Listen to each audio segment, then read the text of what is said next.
Olá, sejam muito bem-vindos ao nosso projeto de enfrentamento à Covid-19, recomendações para a atuação do fisioterapeuta respiratório. Eu sou o professor Luan César Ferreira Simões, sou professor do curso de fisioterapia do Instituto de Saúde e Biotecnologia da Universidade Federal do Amazonas. Hoje é dia 22 de abril de 2020 e nós iremos trabalhar a temática relativa à introdução à oxigenoterapia. Bem, eu recebi algumas dúvidas bem pertinentes, interessantes, dúvidas que são relacionadas muitas vezes à prática, como de fato eu vou aplicar a oxigenoterapia, como vai ser realizada essa suplementação de oxigênio, quanto devo utilizar, por quanto tempo devo utilizar, através de qual interface utilizar. Então foram algumas perguntas que chegaram até mim, que foram encaminhadas para mim, julguei super pertinentes, interessantes, elas vão me direcionar de algum modo essa minha apresentação de hoje para vocês, certo? Mas eu gostaria de deixar claro que aqui a gente não tem o objetivo de trazer um aprofundamento. Aqui a ideia, até porque eu quero que o vídeo não seja tão longo, a ideia é justamente dar uma pincelada, trazer algumas dicas, trazer um pouco de luz com relação ao assunto, mas aí a gente precisaria se aprofundar de um outro modo a posteriori, certo? Até mesmo em outros vídeos, depois da repercussão, vocês podem continuar encaminhando perguntas, seja sobre a oxigenoterapia, ou seja, sobre o tema anterior, podem encaminhar as perguntas para mim, que a gente vai poder trabalhar as dúvidas em vídeos futuros, enfim, e tentando aprofundar à medida do possível. Mas aqui, antes de trazer um pouco mais sobre a oxigenoterapia de modo geral, é importante falar sobre como acontece o transporte de oxigênio, né? Como é que esse oxigênio ele é ofertado para os tecidos. Então, eu preciso trazer para vocês que o transporte de oxigênio ele acontece através de duas maneiras. A primeira é ligada à hemoglobina, e aqui nós temos a maior parte do oxigênio, 97% desse O2, ele é transportado através da hemoglobina, ligado à hemoglobina, enquanto com a menor parte é dissolvido no plasma sanguíneo. Eu, enquanto fisioterapeuta, eu utilizo alguns meios para poder saber como é que está esse transporte. Então, por exemplo, se eu tiver interesse em entender como é que está esse transporte ligado à hemoglobina de oxigênio, eu posso utilizar o oxímetro para poder avaliar a saturação periférica de O2, ou eu posso verificar através de uma gasometria arterial e avaliar a saturação de oxigênio. Então, eu tenho como saber a quantidade de oxigênio que está ligada à hemoglobina, formando, portanto, a chamada oxhemoglobina. Por outro lado, o oxigênio dissolvido eu consigo determinar e avaliar através também da gasometria, mas através de um outro parâmetro, que é a pressão arterial de oxigênio. Eu tenho um esquema aqui para vocês que eu acho bem interessante, porque ele consegue me trazer um processo de oxigenação de modo completo, ele consegue me mostrar, ilustrar como acontece esse processo de oxigenação, desde a captação do oxigênio até a sua utilização pelo tecido e o seu processo metabólico que vem logo na sequência. Então, todo o processo de oxigenação inicia pela captação do O2. E aí, as variáveis que estão relacionadas a esse processo de captação são a fração inspirada de oxigênio, então, quanto de oxigênio eu estou inspirando daquele oxigênio que está disponível em ar ambiente. Preciso também ter informações da pressão inspirada de oxigênio, assim como depois que esse O2 ele alcança os alvéolos, eu tenho ali a possibilidade de obter essa informação através da pressão, a pressão alveolar de O2, que é o PAzão O2, tá bom? Então, esses três aspectos eles acontecem no sistema respiratório, né? O último, o alveolar, acontece a nível de pulmões, e ali no pulmão a gente vai ter a troca gasosa. Então, a segunda parte do processo de oxigenação é a troca gasosa, ou seja, a hematose. E aqui, quem me dá essa informação de troca gasosa é a relação ventilação-perfusão. Então, eu consigo determinar se está havendo ou não uma boa troca gasosa através da informação de relação ventilação-perfusão. Depois que esse depois que esse oxigênio ele passa para a circulação, portanto, ele passa para o sangue, certo? Ele vai ser transportado de fato. Aqui eu preciso levar em consideração a pressão arterial de oxigênio, certo? Quando eu quero levar em consideração o sangue dissolvido em plasma, e também levo em consideração a hemoglobina, mais especificamente a oxihemoglobina, que é justamente a hemoglobina que está carreando o oxigênio. Então, quando eu penso nesse sangue, tanto dissolvido em plasma, quanto carreado através de uma hemoglobina, eu estou levando em consideração o conteúdo arterial de oxigênio, que nada mais é do que o conteúdo disponível de oxigênio circulando naquele sangue, para aquele indivíduo, para aqueles tecidos. Na sequência, a gente precisa ter um meio de distribuir esse oxigênio. Não adianta apenas ele estar no sangue. Esse sangue ele tem que levar esse oxigênio, de fato, para todos os tecidos. E aí eu tenho um papel fundamental do débito cardíaco. Então, não adianta apenas ter o conteúdo de O2. Eu tenho que ter um modo de distribuição. E quem distribui é o débito cardíaco, que vai levar a oferta, de fato, de oxigênio para os tecidos. Nada mais é do que o conteúdo arterial e o débito cardíaco. E na sequência, nós vamos ter o consumo tecidual desse oxigênio e nós vamos ter também o metabolismo celular após esse consumo. Então, a princípio, eu vou trabalhar nessas etapas iniciais do transporte de oxigênio. É o que nós, da fisioterapia respiratória, nós vamos estar mais focados em trabalhar neste momento, a princípio. Tá bom? Então, falando-se um pouco dessa oferta de oxigênio, quando eu penso em oferta de O2 aos tecidos, eu estou de novo falando de débito cardíaco e estou falando de conteúdo arterial de oxigênio. Então, DO2, que é a oferta de oxigênio aos tecidos, ela é obtida através do produto do débito cardíaco pelo conteúdo arterial de O2. Então, se eu quero saber a quantidade de sangue disponível para aquele indivíduo, para aqueles tecidos, certo? Eu faria por este caminho. Então, lembrando, débito cardíaco, ele nada mais é do que a frequência cardíaca vezes o volume de ejeção, ou seja, o volume de sangue que sai do ventrículo esquerdo a cada batida, tá certo? É o volume sistólico. Enquanto que o conteúdo arterial de oxigênio, ele está relacionado aos dois meios de transporte de O2, que são conjugado ou carreado pela hemoglobina ou o dissolvido em plasma sanguíneo.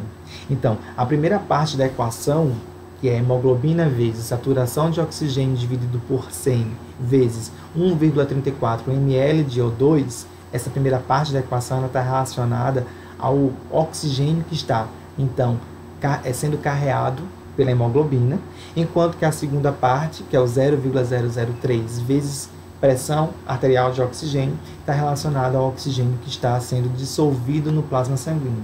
Então, o conteúdo arterial de O2 leva em consideração os dois meios de transporte de O2 no nosso sangue, certo? Quando este conteúdo ele está insuficiente, o que significa dizer isso? Quando ele está muito baixo, quando nós temos pouca disponibilidade, portanto, pouca disponibilidade de O2 para os tecidos, nós temos uma hipoxemia. Portanto, hipoxemia é a redução do O2 circulante, a redução do conteúdo arterial de O2.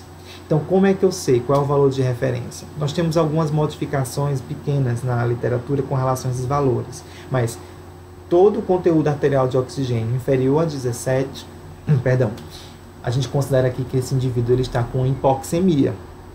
Tá? Então, se eu for estabelecer um diagnóstico de hipoxemia através de conteúdo do conteúdo arterial de oxigênio, eu posso, aplicando essa equação e verificando o valor que a gente obtém. Porém, algumas vezes a gente pode ter alguma confusão com o termo hipoxemia e hipóxia. Hipóxia, gente, é quando nós temos uma inadequada oxigenação dos tecidos. O que significa dizer isso? É quando o tecido não recebe o suprimento de O2 adequado, tá certo? Então, quando o tecido ele não recebe oxigênio adequadamente, ele está mal suprido de O2, dizemos que esse indivíduo, ou que esse tecido está hipóxico, dizemos que há uma hipóxia, ok? Então, não é sempre que a hipoxemia vai gerar uma hipóxia, quase sempre sim. É o meio mais comum de hipóxia, é a hipoxemia, mas existem outros meios, outros caminhos também, certo? Por que é importante levar em consideração a hipóxia? Porque é tão importante a gente lembrar da hipóxia. Gente, quando o nosso tecido ele sofre por não ter um suprimento, ou então quando ele não tem um bom suprimento de oxigênio, quando ele não está bem oxigenado, a gente vai ter uma série de repercussões bem negativas. A primeira delas é, como o oxigênio ele está relacionado à via aeróbia, certo? Portanto, ele também está relacionado com a produção de ATP. À medida que a gente tem uma redução de oxigênio, portanto, uma hipóxia tecidual, ou seja, uma redução de oxigênio no tecido, a gente tem uma redução e até mesmo uma cessação, ou seja, cessa-se a produção de energia. E isso vai gerar alterações metabólicas diversas. A gente viu que no final das contas a gente vai ter naquele processo de oxigenação um momento metabólico, uma via metabólica ao final do processo. Se a gente não tem uma oxigenação adequada, as alterações metabólicas elas vão vir de modo muito drástico, muito importante, trazendo repercussões bem negativas. E uma dessas repercussões negativas é a lesão celular. Então, a gente sabe que quando um tecido e, portanto, uma célula, ela não recebe o suprimento de oxigênio adequado, essa célula atende à morte, né? Então, o que a gente tem quando a gente pensa em tecidos, em órgãos, o que a gente pensa quando eles não estão bem oxigenados é que esses tecidos, esses órgãos, eles vão passar por um processo de falência orgânica. E essa falência orgânica, ela pode culminar com a morte tecidual. Ok? Então, é importante levar em consideração, como eu estava até iniciando a fala aqui, nós não temos apenas uma hipóxia hipoxêmica, ou seja, hipóxia hipoxêmica é aquela hipóxia decorrente de uma redução do conteúdo arterial de oxigênio. Não são todas elas que iniciam por esse processo. Este é o mais comum, mas nós temos outras 4 possibilidades. Dentre elas, a circulatória, por exemplo, acontece na sepse, acontece na redução do débito cardíaco, por problemas cardiológicos. Então, se eu posso estar até com o meu conteúdo de oxigênio ok, dentro do esperado, mas se eu não tenho um meio de distribuição, se esse oxigênio não chega na periferia, se esse oxigênio não chega nos tecidos adequadamente, eu vou ter uma hipóxia tecidual, eu vou ter uma hipóxia, uma redução de suprimento de O2 para aqueles tecidos. Do mesmo modo, que é o terceiro tipo, se eu tenho uma alteração a nível de hemoglobina, como por exemplo uma anemia, certo? Eu também não vou ter como carrear de modo adequado aquele oxigênio. Então, um terceiro tipo de hipóxia é aquele causado por uma anemia, por exemplo, certo? É chamado de hipóxia anêmica. O quarto tipo é uma hipóxia chamada hipóxia por demanda ou hipóxia de demanda. É quando existe um desequilíbrio entre a oferta e a demanda. Então, o que está disponível e o que eu necessito, certo? Então, quando eu tenho esse tipo de situação, eu vou ter uma hipóxia, porque eu estou precisando mais, só que eu não tenho como oferecer mais do que aquilo, eu estou no meu limite. Então, nesse caso, eu tenho uma hipóxia por demanda. Enquanto que a hipóxia histotóxica é uma hipóxia que tem relação com, por exemplo, com impregnação de metais, certo? É quando existe limitação ou dificuldade na barreira alveolo-capilar. E aqui eu vou ter uma alteração do suprimento de O2 para os tecidos. Tudo isso gera algumas repercussões. O que a gente observa, na verdade, é que nós vamos ter uma redução vamos ter um aumento da ventilação, certo? Pulmonar. O pulmão vai começar a trabalhar mais para poder tentar buscar uma via de oxigenação para esses tecidos. Nós vamos ter, portanto, um aumento do débito cardíaco na tentativa de aumentar a distribuição desse sangue oxigenado pelo corpo. E também nós vamos ter, por conta desse aumento de ventilação e aumento do débito cardíaco, um aumento do trabalho respiratório. Então, a gente pode levar um indivíduo que passa por esse processo de hipóxia, essas compensações podem gerar um problema para esse paciente. Ele pode entrar num quadro de insuficiência respiratória. Aqui eu estou dando um pouco de dicas do que virá pela frente em próximos vídeos. Então, esse paciente vai necessitar de mais, só que aí o sistema respiratório dele vai estar no extremo, certo? Da sua função, das suas capacidades. Então aqui a gente tem um problema, é a hipóxia, que gera alterações de ventilação, de trabalho respiratório e de débito cardíaco, que na verdade busca essas alterações compensar essa redução de oxigênio disponível aos tecidos. E aqui vem a pergunta que alguns de vocês me fizeram: quando eu indico a suplementação de O2? Quando eu vou indicar o uso de oxigênio terapia? A gente já entendeu.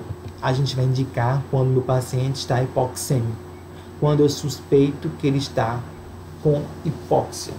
Então, se meu paciente está hipoxêmico, ou seja, se ele está com redução do conteúdo arterial de oxigênio, eu preciso suplementar a oxigenação dele, eu preciso dar mais O2 para esse paciente, ofertar oxigênio para ele. Então, a meta aqui é restabelecer, por exemplo, saturação periférica de oxigênio, saturação de oxigênio e até mesmo a pressão arterial de O2. Então, esses são os nossos objetivos. E aí, uma outra pergunta que me fizeram é: mas como eu vou saber? Como eu vou saber que meu paciente está hipoxêmico? Como eu vou saber que meu paciente está em hipóxia? A gente tem alguns meios. Tem por meio de diagnóstico laboratorial, tem por meio de condições clínicas do paciente, o que é que ele apresenta, e pelos sinais que ele está ali que a gente está evidenciando ali à beira do leito. Lembrando que, a depender de onde o seu paciente esteja, de onde é o seu serviço, se é na enfermaria ou se é na UTI, a gente pode ter alguma adaptação nesses critérios, vamos assim dizer, de diagnóstico, tá certo? Então, a gente pode, por exemplo, na enfermaria não ter acesso a uma gasometria, não ter como fazer uma gasometria e obter a pressão arterial de oxigênio. Então, a gente pode recorrer a outros meios, como análise da condição clínica ou dos testes clínicos desse paciente, ou até mesmo utilizando, por exemplo, saturação periférica de O2. Então, aqui eu vou falar de modo geral, para que cada um, em um cenário específico, possa fazer suas devidas adaptações. Começando, falando um pouquinho do diagnóstico laboratorial, existem dois meios, pela gasometria e pela oximetria de pulso. Na gasometria eu consigo obter a saturação de O2 e a pressão arterial de oxigênio, enquanto que na oximetria de pulso eu consigo obter a saturação periférica de O2.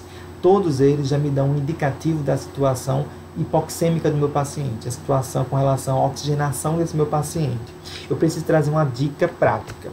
A dica prática é a seguinte: ao realizar uma gasometria, se você identificar que o seu paciente ele já apresenta valor de PaO2, ou seja, pressão arterial de oxigênio inferior a 60 milímetros de mercúrio, com uma saturação de O2 menor do que 90, certo? Esse paciente ele já tem indicação de suplementação de O2.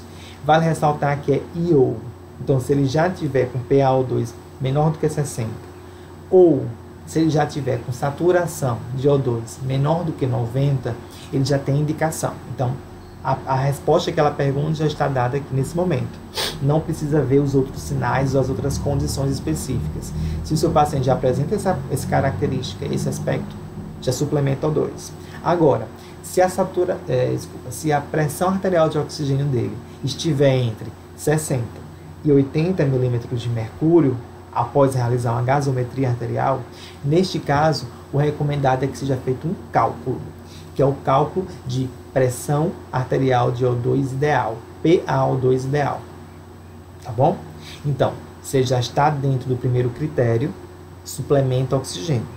Se ele não se encaixa, se ele se encaixa, na verdade, nesse segundo critério, nós precisamos fazer um cálculo para poder verificar qual é a PaO2 dele ideal.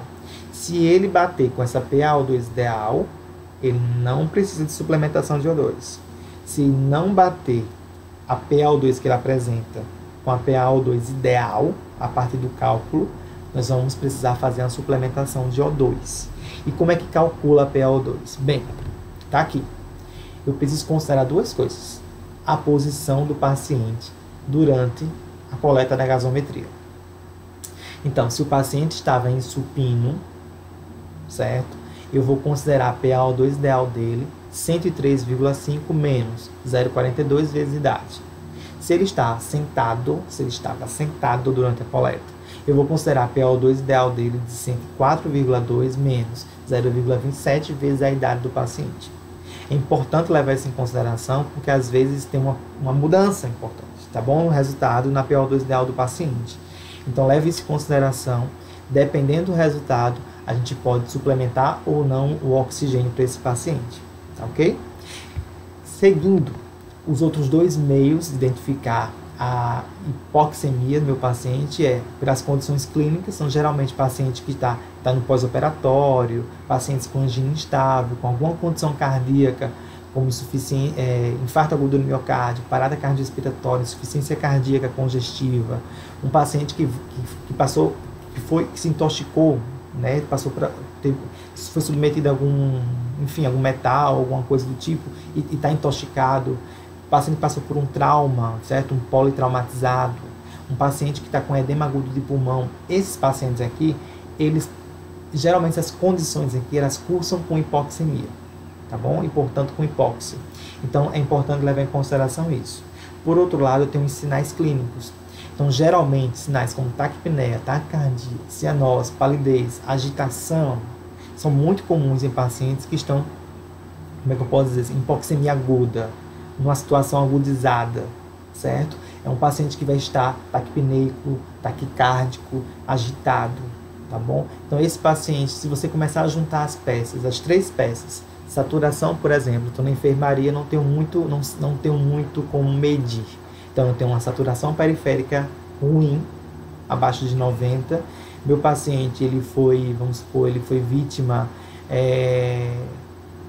meu paciente infartou, ele estava com angina instável, e esse paciente está apresentando taquipneia, esse paciente aumentou a frequência cardíaca dele, está um pouco agitado. Esse paciente provavelmente vai precisar de oxigenoterapia, tá certo? Então, esses são os critérios para a gente avaliar a situação do meu paciente para poder determinar o uso ou não de oxigênio para ele. Na sequência, eu preciso dizer algo para vocês. Existe um ditado popular que diz que tudo em excesso faz mal. Isso é super verdade para a oxigenoterapia. Por quê? O excesso de oxigênio, o excesso de suplementação de O2, gera uma condição chamada de hiperóxia. E a hiperóxia, ela é bem danosa. Por quê? O aumento... Deixa eu só voltar aqui para comentar uma coisa.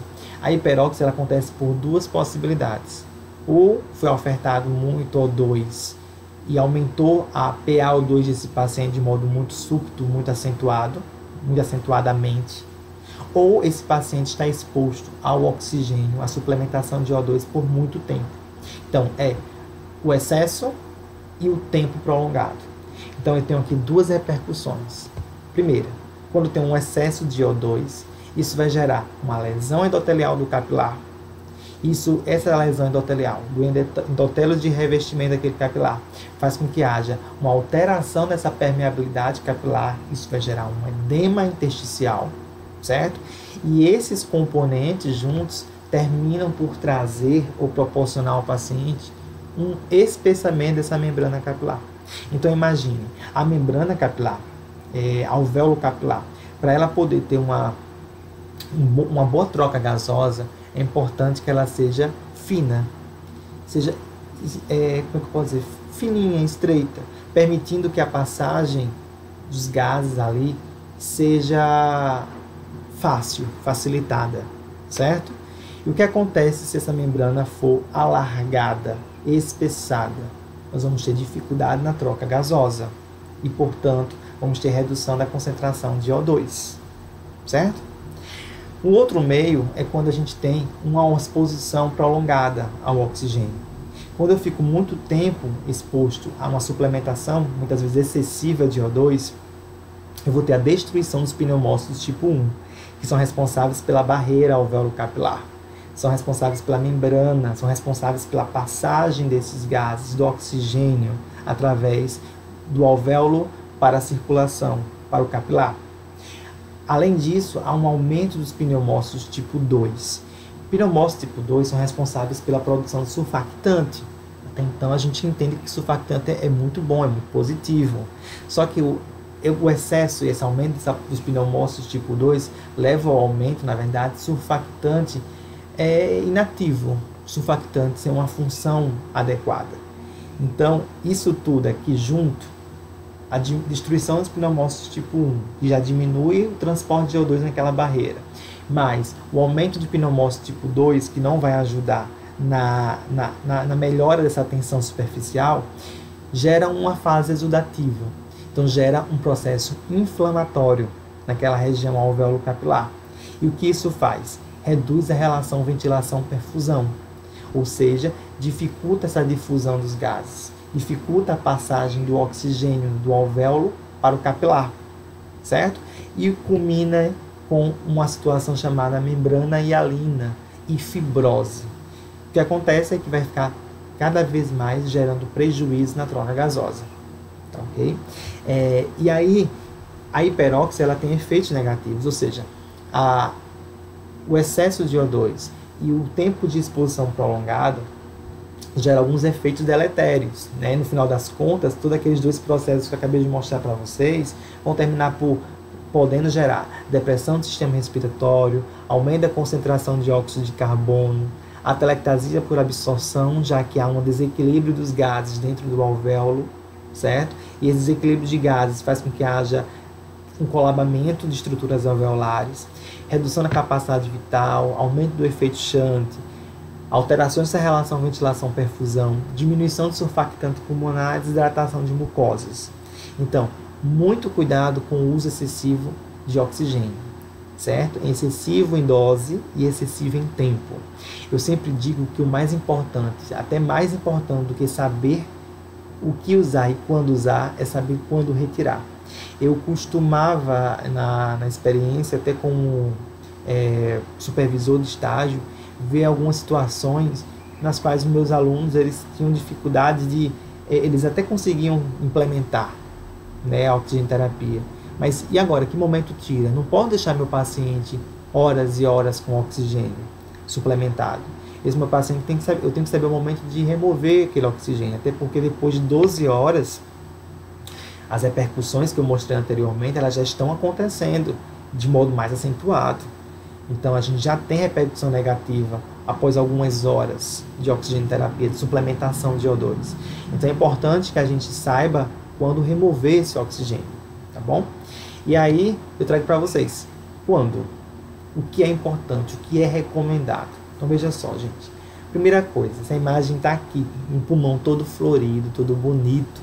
Eu quero chamar a atenção para vocês que a nossa função, enquanto fisioterapeutas respiratórios, é prezar pela proteção dos pulmões. Se os pulmões, por algum motivo, já estão fragilizados na decorrência de uma condição específica que gerou hipoxemia, hipóxia, e, portanto, nós estamos com alteração na oxigenação dos tecidos, certo? Nós temos que visar a proteção desse órgão, porque se ele não for protegido, a gente vai levar a uma destruição, a gente pode piorar a situação do meu paciente. Então, quais são as recomendações? Em primeiro lugar, meu foco hoje em dia é fazer com que essa pressão arterial de oxigênio esteja acima de 60 milímetros de mercúrio e haja uma saturação de O2 superior a 90. Então, professor, quando é que eu vou remover o oxigênio do paciente? Quando todos aqueles sinais que vocês viram anteriormente, que eu falei, indica quando ele tiver taquipneico, taquicárdico, agitado, quando a saturação não estiver legal, quando a condição clínica dele não estiver estável, quando aquilo lá tiver melhorado e esse paciente começar a apresentar, alguns daqueles lá tiverem melhorados, porque nem todos melhoram, tá bom? Alguns pacientes permanecem críticos, mas sem a necessidade de grande suplementação de O2. Então, se a gente conseguir controlar uma parte daquilo lá e eu conseguir alcançar essa meta de aumentar a pressão arterial de O2 acima de 65 milímetros de mercúrio e manter uma saturação superior a 90, eu já posso começar a reduzir e pensar no desmame da oxigenoterapia. Então, se eu estava usando um AFO2 superior, um FO2 de 70, um FO2 de 60, eu vou começar a baixar essa FO2, fração inspirada de oxigênio, para níveis cada vez menores, e depois que eu vou baixando, eu vou acompanhando esses parâmetros, identificando se está mantendo-se estável clinicamente ou não o meu paciente. Então, eu preciso indicar e eu preciso tirar. Eu indico para o uso diante de uma necessidade muitas vezes aguda e eu preciso remover. E remover quando a necessidade ela já foi ou foi minimizada ao máximo possível. Eu preciso dizer que essa é a recomendação atual, inclusive está nas diretrizes de ventilação mecânica, mas existem outras recomendações, inclusive essa aqui é uma recomendação bem mais, como é que eu posso dizer, mais estável, uma recomendação bem mais superior a outros autores, a outras diretrizes que indicam valores de PaO2 ainda menores do que esse, já para poder tirar o oxigênio. Então, esse aqui está um pouco mais tardio. Outras recomendações que vocês podem consultar na literatura, elas são um pouco mais precoces com relação à remoção da suplementação de O2. Antigamente existia uma outra possibilidade, que era a chamada FO2 ideal. Tá? Então, existe um cálculo para determinar qual é a fração inspirada de O2 ideal para os sujeitos. Esta é a equação relativa a esse resultado, tá bom? A FO2 ideal. Não tem sido mais utilizado esse tipo de cálculo, esse tipo de equação para isso, tá bom? Então, a minha indicação é o que está marcado em verde, porém, para que vocês saibam, existe sim uma equação específica para determinar a FO2 ideal para aquele paciente, para aquele sujeito. Essa FO2 ideal é a pressão arterial de oxigênio ideal, que é feito por um cálculo, que é aquele que vocês viram com relação à posição de sentado ou de supino, dividida pela relação PaO2, né, pressão arterial de O2, pressão alveolar de oxigênio, mais a pressão arterial de óxido de carbono, PaCO2, vezes 1,25, vezes 1, dividido pela pressão atmosférica, que é a nível do mar é 760, menos a pressão de vapor de água, que geralmente é 47, tá bom? Então, essa aqui é a equação que a gente faz para poder achar a FO2 ideal. Na sequência, eu mostro para vocês algumas equações para a gente, por exemplo, para eu poder descobrir qual é a pressão alveolar de O2, eu faço essa primeira equaçãozinha, essa primeira continha que está aí em cima, a primeira delas. FO2 vezes pressão atmosférica, menos pressão de vapor de água, menos PaCO2 dividido por 0,8, que é uma constante, certo? Que a gente utiliza em relação de eliminação de CO2 e captação de oxigênio, tá? Esse 0,8 ele é mantido nessa equação. A PaO2 ideal, a gente já viu, quando o indivíduo está em supino ou o indivíduo está sentado, a gente utiliza uma dessas duas. A relação azinho-azão, que a gente verifica a proporção de oxigênio arterial que está sendo obtido a partir do oxigênio alveolar. Então, o quanto de oxigênio arterial foi obtido do oxigênio que estava disponível nos alvéolos. Eu faço a relação azinho-azão. E, por fim, a gente tem a diferença alveolo-capilar de oxigênio, tá certo? Que é obtida através dessa fórmula aí, FO2 vezes pressão atmosférica, menos pressão de água, menos PaCO2, dividido por 0,8, menos PaO2. Tá bom? Então, essas aí que a gente observa, a gente vai analisar através da diferença alveolo-capilar, como está acontecendo, como está ocorrendo a troca gasosa, tá bom? É uma análise de troca gasosa para a gente determinar se está boa, se não está legal. Geralmente, a média de resultado é na faixa de 15, certo? 20 milímetros de mercúrio. É o resultado obtido aí como um valor de referência, depende da concentração de FO2. Tá bom? Quanto maior o FO2, maior vai ser essa faixa de resultado. Então, se o resultado está dando inferior ao que é estabelecido para aquela FO2, esse indivíduo provavelmente está com um déficit de troca gasosa. Tá bom? Essa última equação serve para eu poder entender um pouco a eficácia da troca gasosa. Tá bom?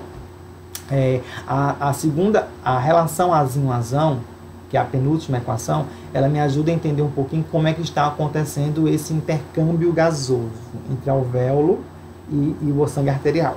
Tá? Então, cada uma delas tem uma aplicabilidade específica que a gente pode utilizar para acompanhar a evolução desse nosso paciente. Bem, eu vou entrar um pouco rapidamente agora mostrando para vocês os meios, as interfaces de como ofertar esse oxigênio. Até agora eu mudei um pouco a ordem da minha aula, da minha apresentação, mas eu quis mostrar para vocês um pouco quando a gente indica, quando a gente não indica, os porquês. E agora eu vou mostrar para vocês os caminhos, né? Os meios, vamos assim dizer.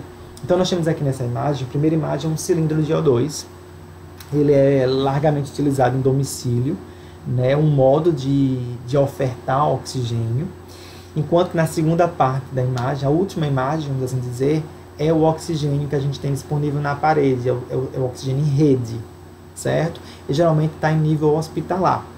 A pecinha verde acima a gente está vendo um fluxômetro, certo? Ela mede o fluxo de oxigênio. O amarelinho, ele mede o fluxo de ar comprimido que está sendo ofertado para esse paciente. E no centro nós temos uma garrafinha, que é o umidificador. É importante essa questão de umidificação, porque principalmente quando a gente tem, quando a gente oferta O2 acima de valores, acima de 4 litros por minuto, o fluxo, é importante que esse O2 suplementar, ofertado, ele seja umedecido. Porque caso contrário, se a gente não umedecer, se a gente não fizer a umidificação desse ar, desse oxigênio, desse gás, o que acontece é que a gente vai ter um ressecamento de vias aéreas. Tá? Então, sempre quando você for aplicar uma oxigenação, uma oxigenoterapia, uma suplementação de O2 superior a 4 litros por minuto, buscar a umidificação. Tá bom? Então aqui eu vou trabalhar, só um ponto importante que eu já esqueci de falar para vocês. Para oxigenar o meu paciente, é importante que ele esteja com as vias aéreas patentes. Nós queremos dizer assim, as vias aéreas pérvias, que permita a passagem do ar. Se meu paciente está com excesso de secreção em vias aéreas, eu vou ter um prejuízo à oxigenação. Então é importante a gente levar em consideração que às vezes o paciente está hipersecretivo e um indivíduo vai lá tentar aplicar a suplementação de O2 e não tem resultado positivo. O efeito não é como esperado. Porque, na verdade, a gente precisa que as vias aéreas estejam patentes, ou seja, pérvias, livres para a passagem desse gás. Então é importante dar esse recado aqui para vocês, tá bom? Existem dois sistemas para poder ofertar oxigênio ao meu paciente. Baixo fluxo e alto fluxo. Então, esses sistemas eles têm relação de fato com o fluxo que é ofertado ao meu paciente. Não tem relação baixo ou alto fluxo a FO2, porque às vezes eu posso ter um baixo fluxo que oferta mais FO2 do que um alto fluxo. Então, aqui é importante a gente diferenciar com relação de fato à oferta de fluxo, para designar se é baixo ou alto fluxo. E mais, quando a FO2 ela é variável, geralmente essa interface ou esse sistema é de baixo fluxo. Quando a FO2 ela é mais exata, a gente tem essa vantagem no alto fluxo. Então, são maneiras de a gente diferenciar se o sistema de oferta está sendo de baixo ou de alto fluxo. Eu trouxe alguns exemplos para vocês e vou começar falando de baixo fluxo. Primeiro, as concentrações elas podem chegar até 80, 81 de oxigênio, né, de concentrações de O2. Isso se a gente elevar o fluxo ao máximo. Lembrando que quando a gente fala de FO2, eu vou sempre somar a FO2 que meu paciente tem, então vai ser sempre a 21%, que é a concentração de oxigênio atmosférico, e eu vou somar a quantidade de O2 que eu estou suplementando, tá? Então, se eu estou suplementando 50% de O2, eu vou somar esse 50% suplementado mais o que ele já tem. Então, esse meu paciente ele está recebendo 71% de O2, por exemplo. Então, eu vou fazer a soma do que ele está recebendo de atmosférico, do atmosférico do que ele está recebendo por meio da suplementação. Geralmente o confortável para o baixo fluxo é em torno de 8 litros por minuto, é o fluxo mais utilizado, inclusive. Existem algumas desvantagens, como por exemplo a inexatidão da FO2, que vai depender muitas vezes do padrão respiratório do paciente. Então, se o paciente está com um padrão respiratório aumentado, um volume corrente aumentado, essa FO2 vai diminuir. Se ele está com um padrão mais leve, um volume corrente menor, essa FO2 aumenta. Então, é extremamente variável, tá? A única maneira de controlar um pouco essa variação de FO2 é quando a gente usa sistemas de baixo fluxo com reservatório, tá bom? Quando a gente utiliza sistemas de baixo fluxo com reservatório, a gente mantém uma estabilidade na maior parte das vezes, da FO2 no meu paciente, tá bom? Obstruções e vazamentos no sistema também podem ser um problema. O deslocamento do dispositivo, a mobilidade do indivíduo, geralmente quando ele usa baixo fluxo, ele tem maior mobilidade, ele se locomove mais, ele consegue ir e voltar, ir e vir. E aí, o que pode acontecer? Deslocamento do dispositivo pode gerar algum tipo de dano, de vazamento, enfim, essa mobilidade também ela pode não ser tão positiva em alguns aspectos. Outro ponto é a irritação cutânea. Geralmente o uso continuado, sem uma boa umidificação, pode gerar irritação da irritação cutânea no indivíduo que está fazendo o uso, tá ok? Lembrando que existe uma regrinha para FO2 que eu acho interessante trazer para vocês, mas que essa regra ela só se aplica, vale aqui chamar a atenção, para quando o meu paciente ele mantém uma frequência respiratória adequada, é um paciente que está estável, em baixo fluxo, tá bom? Que mantém um volume corrente adequado.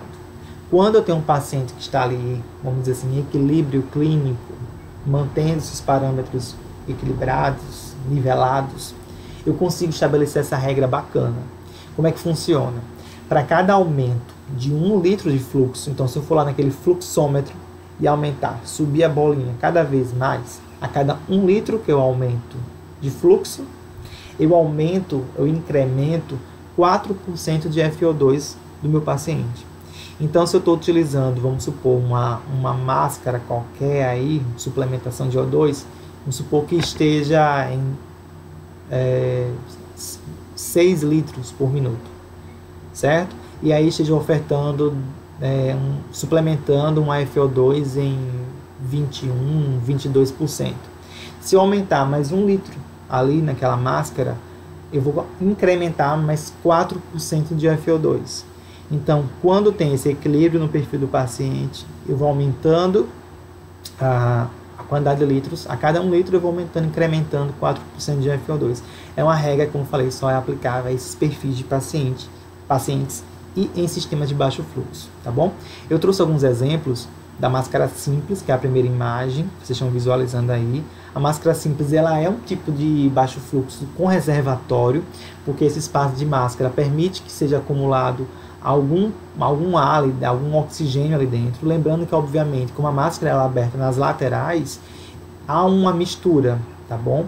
Então, essa mistura de oxigênio com ar, né, ou outro gás ali dentro, é uma característica, inclusive, do baixo fluxo, tá bom? O sistema de baixo fluxo, essa mistura, dada o baixo fluxo, né? Vale ressaltar, gente, que quando a gente utiliza máscara simples como essa, é importante que os fluxos eles sejam superiores a 5 litros por minuto. Por quê? Para evitar reinalação de CO2.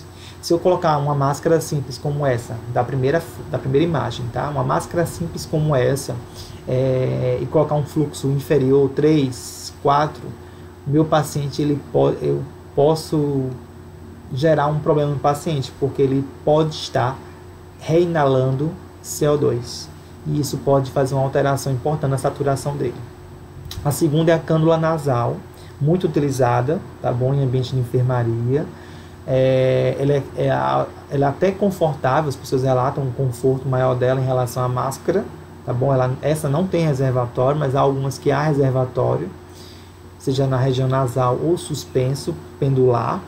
E o terceiro tipo que eu gostaria de chamar a atenção de vocês é a máscara com reservatório. Essa máscara com reservatório, o reservatório é o saco, é a sacolinha que está ali. Vocês podem observar a terceira imagem, essa máscara está acoplada a um saco. Esse saco ele recebe oxigênio. Nós temos 2 tipos de máscaras com reservatório. Aqui eu estou dando uma dica para que a gente vai ver lá na frente as recomendações para o paciente com Covid, tá bom? Máscara com reservatório, ela tem máscara de reinalação parcial e máscara sem reinalação parcial. Geralmente para máscara a gente usa um fluxo de 7 a 10 litros, tá ok? E se for uma máscara sem reinalação, que é o segundo exemplo da foto da figura aí de vocês, essa máscara ela pode permitir um FO2 de 100%, tá bom? Muito utilizada em casos de emergência, pode ser para adultos ou crianças, tá? Muito utilizada em casos de emergência, muito boa por sinal. Qual a diferença entre reinalação parcial e sem reinalação? Então, a primeira imagem, a parte A, que é a parte da esquerda, O que a gente tem é o quê? Uma máscara simples acoplada a um saco que recebe este saco oxigênio. Então, toda vez que o meu paciente inala, ele inspira, ele puxa o ar que está no saco, vai para a máscara e ele recebe esse oxigênio. Do mesmo modo, quando ele exala, esse ar que é exalado, ele se mistura também a esse saco. Então, há uma mistura de gases dentro do reservatório. Na segunda, na parte B da imagem, que eu estou me referindo aqui à máscara sem reinalação, existem, vocês podem ver na imagem, algumas válvulas unidirecionais. E essas válvulas, elas direcionam justamente a entrada e saída do ar. Então, quando ele inspira, a válvula que divide, que separa, na verdade, o reservatório da máscara, essa válvula, ela abre para a inspiração. Então, ele inspira o oxigênio de dentro do reservatório. Quando ele expira, solta o ar, essa válvula que divide máscara e reservatório, ela fecha. Então, o ar que solta, que sai na exalação, que sai na expiração, ele não se mistura ao saco, não se mistura ao reservatório, tá bom? Então, aqui a gente não tem uma mistura de ar. Então, por isso que nela, na máscara com reservatório sem reinalação, eu consigo garantir um FO2 de 100% ao meu paciente, ok? Sistemas de alto fluxo são aqueles que têm fluxos superiores a 60 litros por minuto, tá? A média é entre 40 e 78, a gente pode ter uma pequena variação na literatura com relação a isso. Mas, de modo geral, são sistemas que têm arrastamento de ar. O que significa dizer isso? Esse arrastamento de ar é proporcionado pelo efeito chamado de Bernoulli, certo? Esse efeito é o que? Significa dizer, eu gosto de dar um exemplo bem simples. É como se eu tivesse uma mangueira com água e na ponta dessa mangueira eu ocluísse um pouco a saída da água. O que acontece com esse volume, esse jato de água? Quando eu ocluo parcialmente a extremidade da mangueira, o jato de água ele aumenta a velocidade.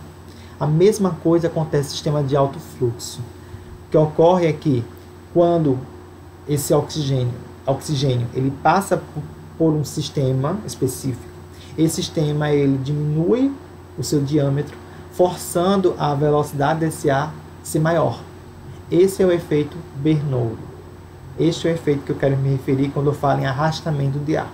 Isso acontece nos sistemas de alto fluxo. Nesse sistema de alto fluxo, nós temos uma FO2 exata, isso é um diferencial da de baixo fluxo. Geralmente, o oxigênio ele é umidificado e aquecido, que é um ponto também extremamente positivo. Então, nós temos aqui a máscara de Venturi como um exemplo clássico. Acho que todo mundo conhece a máscara de Venturi. Ela não proporciona um FO2 de 100%, mas ela chega até 50%. A FO2 é exata, certo? Essas pecinhas coloridas que vocês observam na imagem são sistemas de arrastamento, né? Por ali o oxigênio ele passa, ele aumenta o seu fluxo, sua velocidade, para chegar até a máscara e o paciente poder inalar. Então ele não proporciona uma troca, uma mistura de ar, como é que eu posso dizer? Uma mistura de ar superior à quantidade de oxigênio ofertada pelo sistema. Lembrando que a máscara de Venturi geralmente é utilizada, na verdade, para adultos, não tem uso pediátrico, e ela é limitada a 50%, mas toda vez que eu troco uma pecinha dessas coloridas, eu estou sabendo exatamente quanto de FO2 eu estou ofertando. E para cada pecinha, gente, é importante saber que cada fabricante traz essa informação. Cada peça, ele me diz a FO2, mas ele me diz, para alcançar essa FO2, eu preciso de X fluxo, certo? De oxigênio. Então eu preciso ficar atento com relação a isso, porque o fluxo ele não é constante entre todas as peças. Ele modifica até para que eu possa ofertar mais O2, eu preciso modificar o fluxo de uma peça para outra, tá bom? Um outro sistema é a cânula nasal de alto fluxo, muito conhecida, muito importante hoje em dia, está sendo muito utilizada porque a gente tem observado que em pacientes com insuficiência respiratória aguda, ela tem sido uma super alternativa, uma super estratégia para a oxigenação desses pacientes. O paciente com insuficiência respiratória hipoxêmica, tá bom? Muito importante a cânula nasal de alto fluxo, porque ela permite, gente, ela funciona como uma espécie de CPAP. Ou seja, a gente consegue manter uma pressão positiva nas vias aéreas do meu paciente, desde que ele mantenha a boca fechada. Porque ali o fluxo está entrando tão forte, tão rápido, que se a boca estiver fechadinha direitinho lá no meu paciente, a gente consegue manter uma pressão interessante, uma pressão positiva ali dentro, certo? Isso favorece uma série de coisas, como por exemplo, diminui a concentração de dióxido de carbono, certo? E do espaço morto anatômico, porque ele vai lavar esse CO2, o fluxo é alto, consegue manter essa troca adequada, certo? Já falei que ele funciona como CPAP, a gente chama CPAP-like, ok? Ele aumenta a capacidade residual funcional, ele diminui o trabalho respiratório do paciente, já que ele favorece essa difusão, essa troca gasosa, reduz, portanto, nos pacientes de insuficiência respiratória, geralmente, dependendo do perfil, tá? Se é leve, moderado ou grave, mas ele reduz a possibilidade de uso de ventilação não invasiva e até mesmo da intubação do meu paciente. Então é muito importante. Uma complicação decorrente do uso da cânula nasal de alto fluxo é a possibilidade de aerofagia, que causa uma distensão abdominal. Então o paciente literalmente engole ar. Então ele tem que estar ciente, consciente, obviamente, para evitar esse tipo de complicação, tá? Uma outra complicação é a possibilidade de pneumotórax hipertensivo, tá bom? Então se o paciente já tem uma recorrência desse tipo de pneumotórax, é bom ficar atento com relação a isso, certo? Como é que funciona o sistema? Então ele tem algumas partes específicas, geralmente é composto por um fluxômetro. Esse fluxômetro ele está acoplado a uma peça chamada blender, certo? E aí esse fluxômetro, ele não pode ser o fluxômetro da parede, não é o mesmo. Ele tem que ser o fluxômetro específico da cânula, tá? Do instrumental da cânula. Porque esse fluxômetro ele tem que estar acoplado ao blender. O blender é o quê? Uma peça, um aparelho de misturador, certo? Então, se o meu paciente está precisando de uma alta concentração de O2, eu vou colocar ali o O2, eu tenho que acoplar tanto o O2 como o ar comprimido nesse blender, tá certo? Dali, do blender e do fluxômetro, esse ar, ele passa para segundo equipamento que está aí no centro da imagem de vocês, que é um umidificador e um aquecedor. Então esse ar, ele é aquecido e umidificado. E então ele vai para um circuito de alta performance, não é igual a outra cânulas nasais simples que a gente costuma usar, são bem pequenas, bem finas. Essa cânula aqui é um circuito mais largo, né, mais grosso, que possibilita justamente essa alta performance desse fluxo de oxigênio, que chega até as narinas através de prongs nasais, binasais, tá bom? Então, a gente tem esse circuito todo aí, esses sistemas integrados, que dão a característica extremamente positiva da cânula nasal de alto fluxo, tá? Eu vou dar já uma dica. Deem uma olhada nesse tipo de cânula para pacientes com a Covid-19. Eu estou chamando a atenção de vocês para ela, porque eu vou precisar falar mais na frente com relação às recomendações. Mas existem ressalvas para o uso com pacientes que estejam com Covid, tá bom? A outra que eu quero trazer rapidamente é o macronebulizador, também chamada de nebulização contínua ou tenda facial, também é conhecida por esses outros nomes, certo?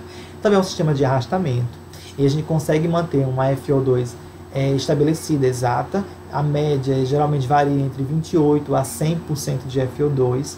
A vantagem é que a gente consegue administrar também junto com oxigênio, medicação, porque ele é um sistema de nebulização, tá bom? A desvantagem é o risco de infecção por estar ali com líquido, né? Muito excesso de líquido, e ali pode estar sendo colonizado algum tipo de patógeno específico. Mas vejam só, como é que é, nós temos uma máscara chamada tenda facial, um circuito também de alta performance, um circuito mais largo, de grande calibre, e nós temos um copo, e esse copo ele é acoplado ao oxigênio ou acoplado ao ar comprimido. Bem, no nosso caso, a gente não quer falar de nebulização, quer falar de oxigênio terapia. Então eu iria acoplar esse copo na saidinha lá de oxigênio que a gente tem na rede hospitalar. Acoplo lá, vai ter ABD dentro desse copo, né, para poder umedecer esse ar, e eu vou colocar ali um fluxo de ar específico para essa peça, né, para esse copo. Isso vai gerar uma névoa. É importante também uma dica para vocês. Gera uma névoa, certo? Gera aerossol. E isso é inalado pelo meu paciente. Então, se o meu objetivo é, ao mesmo tempo, proporcionar uma boa quantidade de O2 para o paciente e também minimizar, por exemplo, as secreções de via aérea do paciente, é um ótimo meio para ser ofertado a ele. Tá bom? Então, nós chegamos ao final desses aspectos aqui que eu trouxe para vocês e a gente traz algumas perguntas. Quando a gente vai tomar a decisão sobre a situação do nosso paciente, eu geralmente penso em 3 coisas. A primeira coisa que eu penso é, esse meu paciente ele tem indicação de verdade para receber a oxigenoterapia, para receber a suplementação de O2? Como é que eu obtenho essa resposta? Eu só consigo saber isso se eu fizer um bom diagnóstico de hipoxemia. Então, se eu tenho certeza que esse meu paciente é um paciente hipoxêmico, se eu conseguir identificar a parte do diagnóstico laboratorial, dos sinais clínicos ou da condição clínica dele, se eu tenho certeza que ele tem indicação para uso, eu só vou saber disso, na verdade, através de um bom diagnóstico. Se eu fiz um bom diagnóstico e eu tenho certeza que ele precisa, não vai haver problema, não haverá problema. A segunda pergunta é, após eu ter certeza que ele precisa, eu preciso saber como eu vou ofertar, ou seja, qual interface eu vou utilizar e quanto eu vou oferecer para esse paciente. Então, através de que interface e qual a dosagem que eu vou ofertar para esse paciente. Então, aqui eu tenho que pensar na melhor interface para ele. Eu tenho que visualizar dos dispositivos que eu tenho à minha disposição, tá?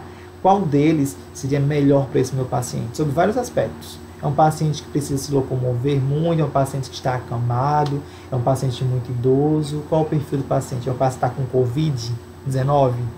Eu tenho algumas restrições. Então, eu tenho que pensar qual é a circunstância do meu paciente, qual é a doença que ele tem, qual é o cenário que eu tenho ali. E aí eu vou conseguir saber como, através de que entregar esse O2 suplementar para ele e o quanto de O2 suplementar. A resposta para a dosagem eu já posso ter através da monitorização, né? Que tipo de monitorização esse paciente precisa depende do cenário clínico. Eu tenho que entender qual é a circunstância na qual ele se encontra. Ele está na UTI, então ele requer uma atenção maior. Esse paciente está na enfermaria, mas é um paciente idoso, é um paciente que tem muitas comorbidades, é um paciente que pode evoluir muito rapidamente para insuficiência respiratória. Então, eu tenho que entender um pouco do contexto do meu paciente. E aí, eu tenho que saber qual é o tipo de monitoramento mais adequado para ele. O que a gente sabe, o que a gente viu, é isso aqui. Menor FO2 possível. O foco é na proteção dos pulmões. Eu quero proteger os pulmões. Eu quero, se eu chegar na FO2, vamos dizer assim, não é se chegar na FO2, mas se meu paciente conseguir minimizar, né, a condição clínica dele, se melhorou os sinais, os parâmetros laboratoriais, como a saturação periférica melhorou, se eu estou alcançando um bom resultado gasométrico para PaO2, se o meu paciente melhorou da sua taquipneia, melhorou da sua taquicardia, se meu paciente não está tão cianótico ou já não está mais cianótico, são parâmetros, são sinais, são indicativos de que eu já alcancei o resultado clínico desejável para esse meu paciente. Então, eu vou finalizando aqui. Eu até passei muito do tempo que eu imaginava que eu iria passar, né? Mas eu acho que é importante a gente conversar. Eu tô deixando um monólogo, né? Mas é importante eu dizer algumas coisas a vocês. Espero que tenha sido compreensível. Mas esse é o recado, no final das contas, que eu quero trazer para vocês. Quanto menor a FO2, eu quero ofertar a menor FO2 possível. Ponto. Não se esqueçam. Esse é um daqueles momentos que eu digo menos é mais, né? Muito FO2 gera dano também ao meu paciente, a hiperóxia, tá bom? E pouco também gera dano. Então a hiperóxia é ruim, a hipóxia é ruim. E aí eu fico no meio do caminho, eu tenho que equilibrar esses dois fatores, tá ok? Essas são as minhas referências que eu trago para vocês. Fica aqui o meu e-mail para que vocês possam encaminhar dúvidas, se assim continuar, se assim ficar alguma dúvida residual. Agradeço demais pela atenção de todos, a disponibilidade de vocês em ficar até o final, acompanhar com esse momento. Estaremos em breve com outros vídeos, com outros momentos para discutir outros temas. Espero que todos fiquem bem e aguardo vocês no próximo encontro. Um grande abraço. Tchau!